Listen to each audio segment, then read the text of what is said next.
इसलिए ये नियम उसके लिए। लेकिन जो परमात्मा को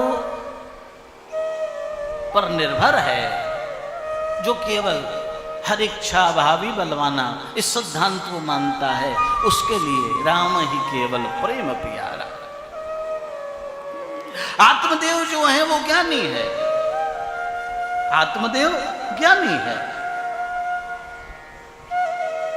तो स्वाभाविक है ज्ञानी है तो ज्ञान का अहंकार भी होना कभी न कभी तो होता है। इसलिए आत्मदेव को शांति नहीं मिल पाई। लेकिन धुंधकारी जो है वो दुराचारी है, पापाचारी है, लेकिन अंत में धुंधकारी जो है वो समर्पित हो गया। गोकर्ण को समर्पित हो गया। कौन? धुंधकारी। और जब समर्पित हो गया पूर्ण रूपेण, अब तो मैं आपके ऊपर निर्भर हूं, अब आप जो मर्जी करो। पत्ता टूटा डाल से ले गई पवन उड़ा, अब के बिछड़े कब मिले ना जाने कहां जाए। जब जीव निर्भर हो जाता है परमात्मा पर, तब उस पर कृपा बरसती है। समझ रहे हो?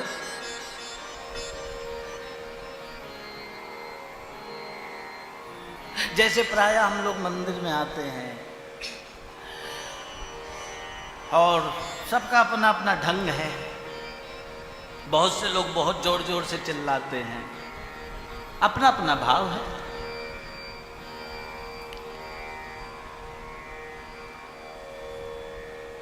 जोर जोर से आरती गाना, ऐसा लगता है भगवान बहरे हैं, ऊंचा सुनते हैं। एक बार मैं कहीं बैठा था तो कुछ व्यक्ति जोर जोर से चिल्ला रहे थे आरती गा, श्री रामचंद्र कृप, बहुत जोर जोर। तो एक जाट मेरे साथ था, तो कहने लगा गुरुजी ये इतनी जोर जोर से चीख रहा है, इतनी जोर जोर से चिल्ला रहा है, राम जी बहरे हैं क्या? और उसने इतनी ज्ञान वाली बात कही कि अगर भगवान धीरे से भी बोल गए तो इसके प्राण निकल जाएंगे। अगर राम जी धीरे से भी बोल गए तो इसके प्राण निकल जाएंगे। कहने का अभिप्राय मेरा यह है कि वहां पर फिर कुछ कहने की आवश्यकता नहीं रह जाती। वहां जाओ तो फिर कोई फरियाद मत करो, चिल्लाओ मत, चीखो मत, बस वहां जाकर के खड़े हो जाओ।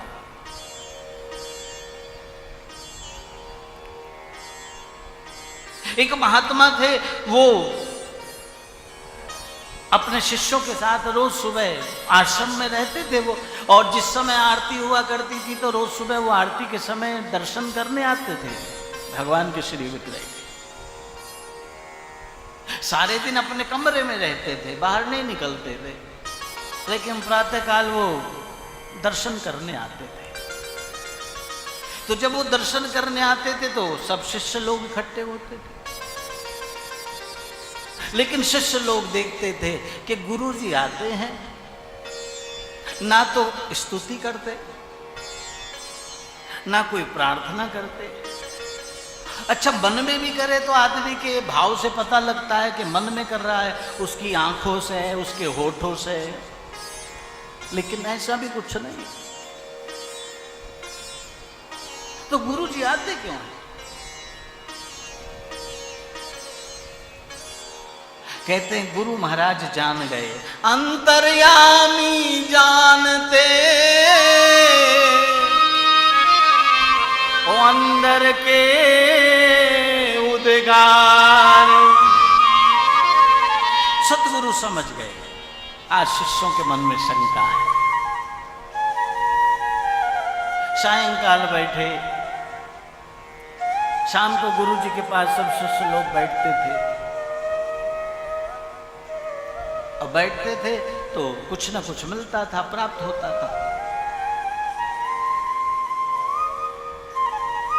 कहते हैं महाराज गुरु जी ने कहा कि तुम्हारे मन में एक शंका है ना, मैं स्तुति नहीं करता, प्रार्थना नहीं करता। कहा कि पहले मैं करता था तुम लोगों की तरह, पहले मैं करता था स्तुति और बहुत जोर जोर से करता था,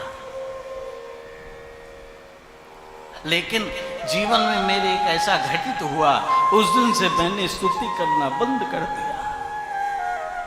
अब मैं बोलता नहीं। शिष्यों ने कहा कि गुरुदेव हमारी जिज्ञासा है, क्या घटित हुआ आपके जीवन में, हमें बताएं। गुरुदेव ने बताया कि एक बार मैं जा रहा था एक राजा के नगर से निकलता हुआ, तो मैंने देखा एक भिखारी राजा के दरवाजे पर खड़ा है, राजा के दरवाजे पर खड़ा है, और वो भिखारी ऐसा दिख रहा था मानो कितने दिनों से भूखा हो, कई दिनों से उसे अन्न ना मिला हो, कपड़े उसके फटे हुए थे, शरीर बिल्कुल कृशकाय हो गया था, ऐसा लग रहा था अब गिरा तब गिरा, अब गिरा तब गिरा। कहते राजा अंदर से आए और राजा ने आकर भिखारी को देखा तो भिखारी ने राजा को प्रणाम किया। हालांकि प्रणाम करने की स्थिति में वो नहीं था, लेकिन फिर भी उसने प्रणाम किया। राजा ने उससे पूछा, बताओ मैं तुम्हारे लिए क्या कर सकता हूं। कहते जब राजा ने ये कहा कि मैं तुम्हारे लिए क्या कर सकता हूं, उस भिखारी ने कहा,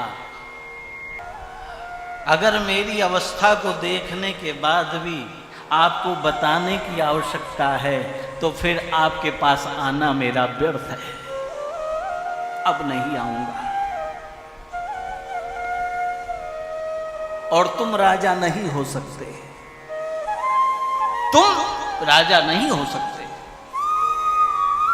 मेरी दशा को देखने के बाद भी तुम पूछते हो कि मैं तुम्हारे लिए क्या कर सकता हूं। आज से मैं तुम्हारे द्वार पर नहीं आऊंगा। कि वो जो घटना मेरे जीवन में घटित हुई, उस दिन से मैंने ये सोच लिया कि जो पूरे संसार का राजा है, पूरे संसार का मालिक है, वहां पर कहने की आवश्यकता नहीं, वहां पर चिल्लाने की आवश्यकता नहीं, वहां पर बोलने की आवश्यकता नहीं। वहां तो केवल जाकर के खड़े हो जाओ और खड़े होकर निस दिन बरसत नयन हमारे, निस दिन बरसत नयन हमारे, निस दिन बरसत नयन हमारे, निस दिन बरसत नयन हमारे, नयन हमारे, नयन हमारे, नयन हमारे, नयन हमारे, नयन हमारे, नयन हमारे, नयन हमारे, नयन हमारे, निस दिन बरसत नयन हमारे, निस दिन बरसत नयन हमारे, निस दिन बरसत नयन हमारे, निस दिन बरसत नयन हमारे, निस दिन बरसत नयन हमारे, निस दिन बरसत नयन हमारे। कहने की जरूरत नहीं, आना ही बहुत है, और मेरे इस दर पे तेरा शीश झुकाना ही बहुत है। जो दिल में है तेरे वो मालिक को खबर है। बंदे तेरे हर काम में उस मालिक की नजर है। वहां पर कहने की आवश्यकता नहीं है, वहां पर बोलने की आवश्यकता नहीं है। बस जाओ और चुपचाप खड़े हो जाओ। जब राम दरबार लगता था ना, और हनुमान जी महाराज चुपचाप जाके सबसे पीछे बैठते थे, जबकि सबसे प्रिय भगवान के थे सेवक हनुमान जी महाराज। लेकिन हनुमंत लाल सबसे पीछे और चुपचाप गर्दन नीची करके बैठ जाते थे। ये प्रेम की पराकाष्ठा है, ये प्रेम है। प्रेम को प्रकट करने की आवश्यकता नहीं होती, वो तो अपने आप में इतना सक्षम है कि वो स्वयं प्रकट हो जाता है, अपने आप हो जाता है। उसे दिखाने की आवश्यकता नहीं होती। आप 10 बार पूछो कि तू ऐसा कर लिया, तू ऐसा, वो उसको प्रेम नहीं कहते, उसको मोह कहते हैं। प्रेम तो अंदर होता है। प्रेम न बावल उपजे, प्रेम न हाट बिकाए, और प्रेमी ते प्रेमी मिले तो सहज प्रेम हुई जाए। समझ रहे मेरी बात? अभी मेरी जोधपुर चर्चा हो रही थी, तो वहां पर एक माता जी ऐसी हैं, वो ठाकुर जी को इतना प्रेम करती है, इतना प्रेम करती है कि मैं क्या बताऊं।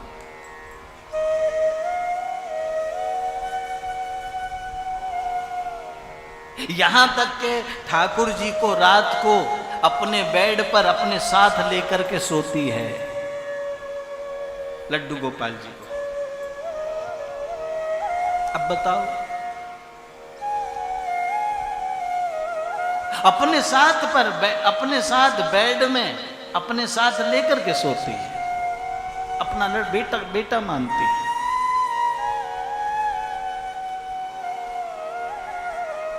और वो वृंदावन नहीं जाती हर महीने, वो वृंदावन वाला उससे मिलने रोज आता है। मुझे बता रहे थे कि एक दिन की बात के गोपाल जी को अपने साथ रखना भूल गई,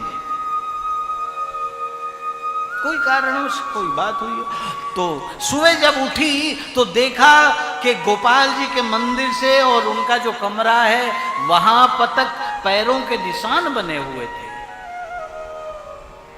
पैरों के निशान बने हुए थे। प्रातः काल उठी और जब उसने देखा कि पैरों के निशान, बेटे ने कहा कि मां ये निशान किस चीज के हैं, कल सफाई नहीं की क्या? और जब मां ने उन निशानों को देख तो कहते हैं कि पागल हो गई। रात में गोपाल जी को अपने साथ लेकर नहीं सोई, इसलिए रात वो मेरे पास आया था और सुबह चला गया। ये प्रेम है। प्रेम जो है वो दिखाया नहीं जाता, वो प्रकट हो जाता है। वो अपने आप में इतना प्रभावशाली है, इतना शक्तिशाली है, ईश्वर का रूप है वो। कहते धुंधकारी, जिस समय धुंधकारी को लेने के लिए विष्णु लोक से दूत आए, उस समय धुंधकारी ने गोकर्ण जी महाराज को प्रणाम किया, देवत्व हो गया था। आओ धुंधकारी, तुम्हें लेने के लिए विष्णु लोक से विमान आया है।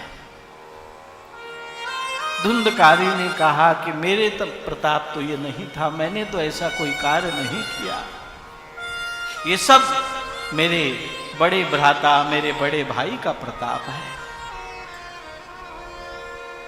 गोकर्ण जी महाराज ने कहा कि नहीं धुंधकारी, ये मेरा नहीं, ये जो तुम्हारा परमात्मा के चरणों में प्रेम हुआ है ना, भले ही 7 दिन के लिए हुआ हो। और संत तो कहते हैं एक घड़ी आधी घड़ी,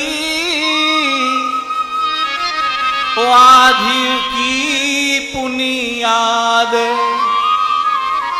ये जो तुम्हारा परमात्मा से प्रेम जुड़ा है उसी का प्रताप है, ये उसी का प्रताप है। इसलिए परमात्मा तो केवल प्रेम का भूखा है मेरे भाई बहन, और हमारे पास कुछ है भी नहीं देने के लिए, केवल प्रेम ही है। प्रेम दो, राम ही केवल प्रेम प्यारा।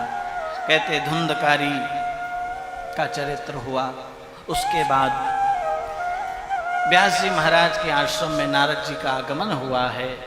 व्यास जी महाराज बैठे हैं, मन बड़ा उदास है, बड़ा खिन्न है। नारद जी का आगमन हुआ, नारद जी ने प्रणाम किया है। व्यासाय विष्णु रूपाय व्यास रूपाय विष्णवे, प्रणाम किया। नारद जी ने कहा प्रभु आपका मुख कमल उदास है, क्या बात है? व्यास जी ने कहा कि नारद मेरे मन को संतोष नहीं है, शांति नहीं है। तो क्या बात? मैंने 18 पुराणों की रचना की, अंतिम ग्रंथ महाभारत लिखा। महाभारत में धर्म अर्थ काम मोक्ष सबका वर्णन किया, लेकिन मेरे मन को अभी शांति नहीं मिल रही, पता नहीं क्यों।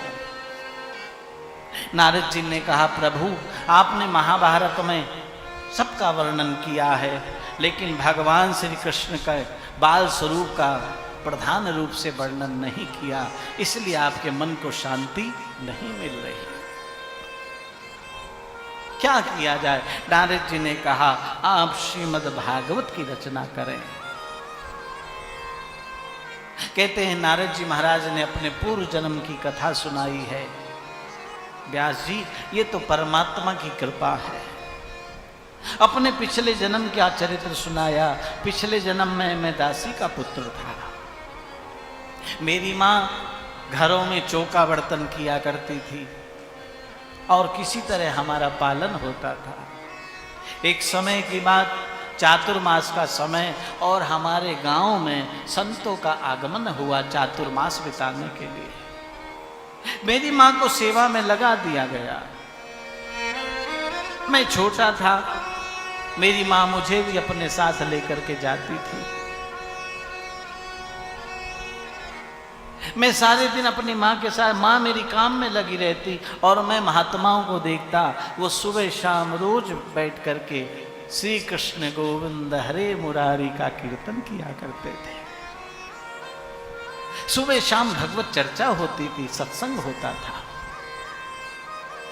व्यास जी मेरा मन जो है बहुत लगता था, और 4 महीने कब बीत गए पता ही नहीं लगा।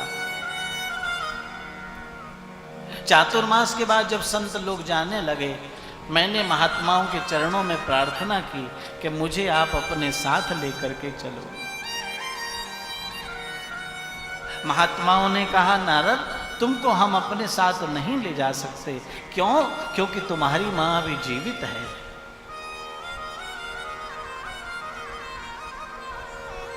और तुम्हारी मां के एक तुम ही आधार हो और कोई है नहीं, इसलिए पहले इस धर्म का पालन करो।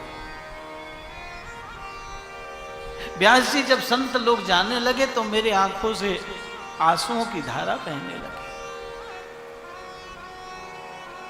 मेरा हृदय द्रवित होने लगा। तो महात्माओं का मेरे पर अनुग्रह हुआ और उन्होंने मुझे मंत्र दिया भगवान श्री कृष्ण का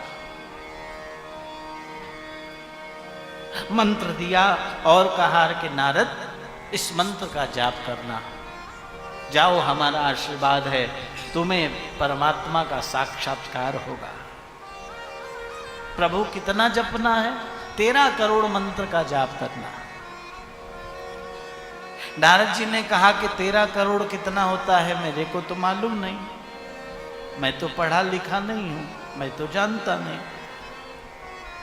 कहते महात्माओं ने कहा तुम केवल मंत्र जपना और गिनती तुम्हारी पीछे खड़े होकर कृष्ण अपने आप करते रहेंगे।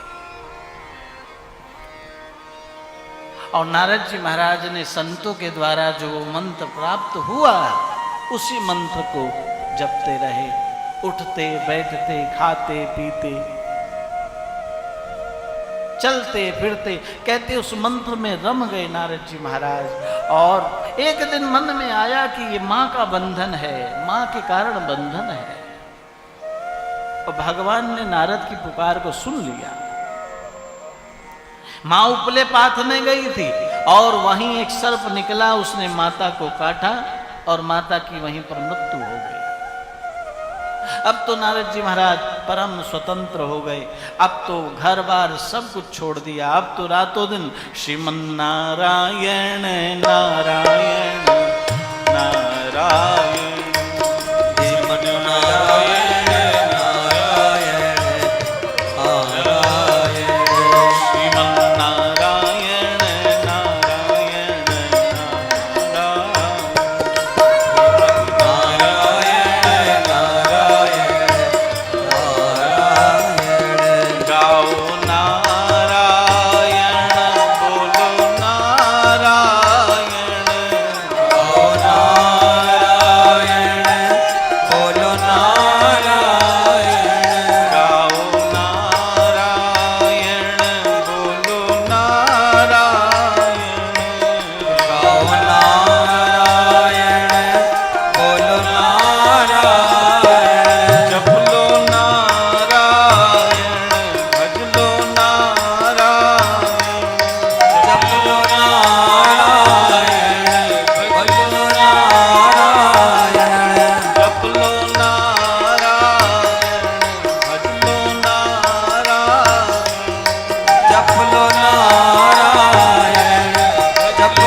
परमात्मा का साक्षात्कार हुआ। नारद जी महाराज ने अपनी कथा सुनाई और व्यास जी को आदेश हुआ आप भागवत की रचना करो। व्यास जी महाराज ने भागवत की रचना की है। मंगलाचरण में सबसे पहले सत्य की वंदना की है, सत्यम परम धीमहि।